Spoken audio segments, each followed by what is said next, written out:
Welcome to another episode of Silicon Valley Front Row. I'm Steve and we're at the old Woodside store today. Here we're in between San Jose and San Francisco. Beautiful countryside. This is a store, it's from the 1800s, right after the gold rush. And today they're trying to restore what everything looked like. So we're going to walk around, we're going to show you some of the way people lived here and operated this store. Mr. Tripp was the owner. He moved here from the East Coast, moved to this area, and developed this store that had a post. It was a postmaster. He's a dentist as well. So we'll go around and show you what it looked like. And this is minutes away from Silicon Valley. Prices are from the 1880s.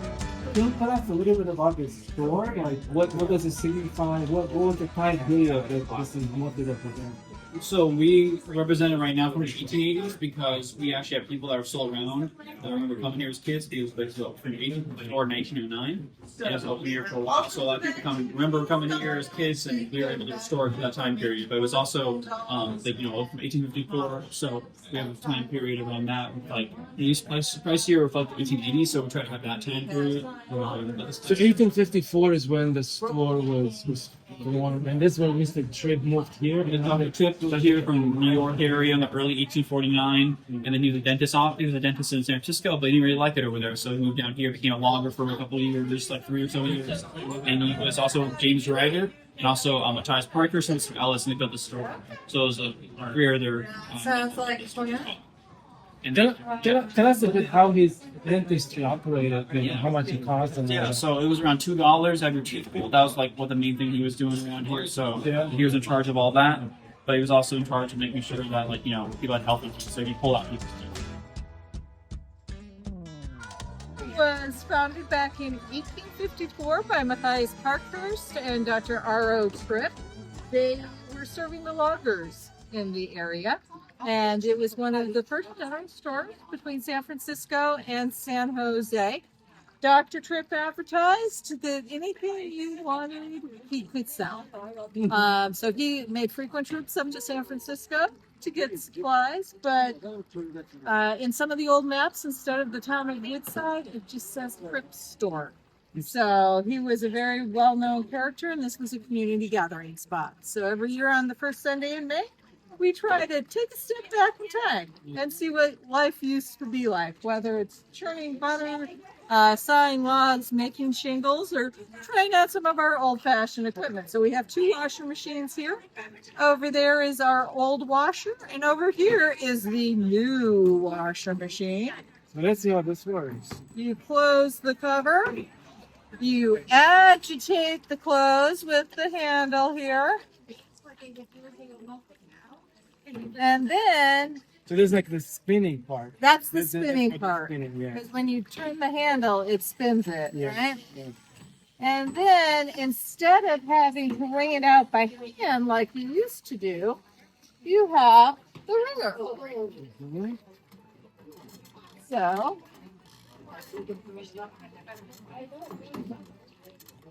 through it went. And this was much easier on your hands than having to wring it out. Yeah. It's not a dryer.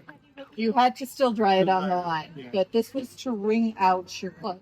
The old washer before the new washer was invented. So you keep it moving with your hands. Mhm. Then you would use the scrub board. You'd have some lye soap. Scrub, scrub, scrub, scrub, scrub. However much you needed to do, but the hard part on your hands, well, 2 hard parts on your hands. Lye soap, and the lye was really hard on the hands and the skin. And then wringing it out, there are legends that women would sometimes develop arthritis in their hands just from wringing out the laundry.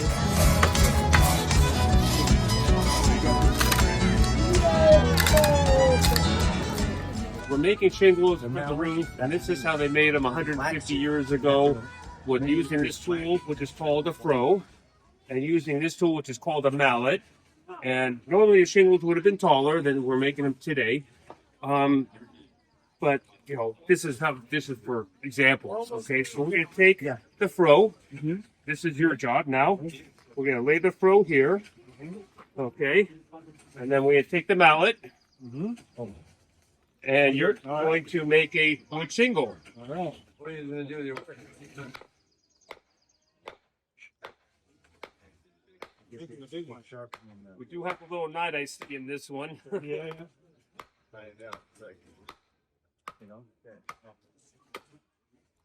Okay, and then we would, Whoa, we made a big one. yeah, and this is how they made wood shingles 100 years ago. And if you look on the roof, you see there'd be quite a few of them up there. It's a long process. And it's waterproof. Water doesn't go through, right? Pretty much. Yeah. I'm not going to say it's 100% waterproof, but it is pretty water resistant. Yes.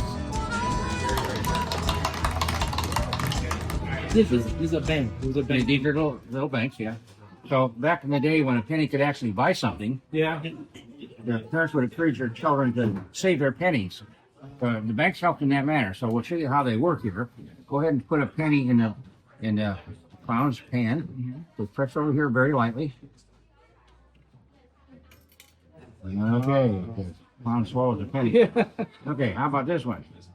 Put a penny there in the whale. This is Jonah in the whale. Press right over here in this lever. Press kind of hard. And okay. And Now- when was this? How old did you that? These are pre-1900.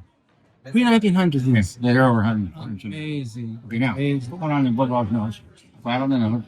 Press on the tail. Now, vibrate just a little bit. Oh, almost there you go. Wow. Okay, very good. They work really well for being 100 and some Oh, yeah. years old. So Sometimes the internal parts are made out of hot metal, and they do wear over time, and you can't get replacement parts. So yes. the unit is retired, right? So tell us more. This is like the stuff. This is a replica, or this is what exactly what it looks. This is what it looks like. In fact, this very bar top right here is from the store. You see how wide that piece of wood is? Yeah, there's no way you could find a piece of wood that wide in today's market. That's actual. A piece of wood.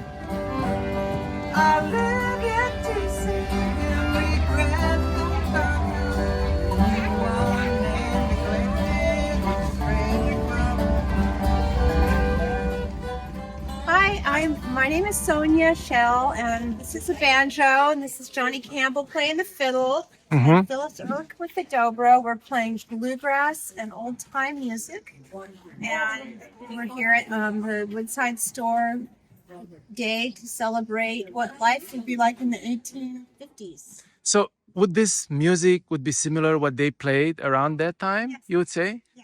and even the instruments would be similar. Oh, that's awesome. The banjo came from Africa, originally with slaves, and then it was developed into this style about the mid-1800s in Virginia. And what are some of the songs? The name of some of the songs you're playing? Any? Do they have names or any style? Old Joe Clark. It's like old-time string band music. So this is the blacksmith. This is our blacksmith. A little bit about how this works. The forge is in the back, and you see there is no chimney through the roof, so we're not going to have a fire. But that is the forge in the back, the bellows to the left, which adds oxygen to increase the heat of the fire. But like the poster here says, in the old days, a blacksmith or a farrier, and a farrier is a person who takes horseshoes and actually applies them to the shoe or the hoof of an ox or a horse. And it's somewhat important to realize that it's fairly easy to make iron tools. It's not so easy to put a horseshoe on an ox safely. Wow. Two jobs, very important. Tripp would have had them both. The tools here now, again, just if you look closely to the right, there's a very large collection of wrought iron tools. And actually, I was reminded by one of my friends and supervisors here how we got all of this. I would suspect at least you might know what Sunset magazine was. There was a famous magazine called Sunset. that was for about 40 or 50 years the way the people that came to California from wherever, they would learn the lifestyle and the furniture and outdoor dining and all those things. Yeah. The Lane family, who were the owners of Sunset, they had a famous exhibition house in Palo Alto where they would demonstrate all of these wonderful things. And the backstory, I was reminded, is that these original tools come from a working ranch in Santa Cruz County that was a ranch bought by the Lane family. And the Lane family didn't need the blacksmith shop. They were going to use the building for something else. And they put all the tools in storage. And they said to us, hey, do you want this? We're going to make the donation. And way long ago, before my time, somebody on the board said yes, but they put it in storage. Years later, they built this building, which, to be honest, this is the newest building here on the property. The rest of what is behind me, the original structure is 1854, but this is 1970, 1980.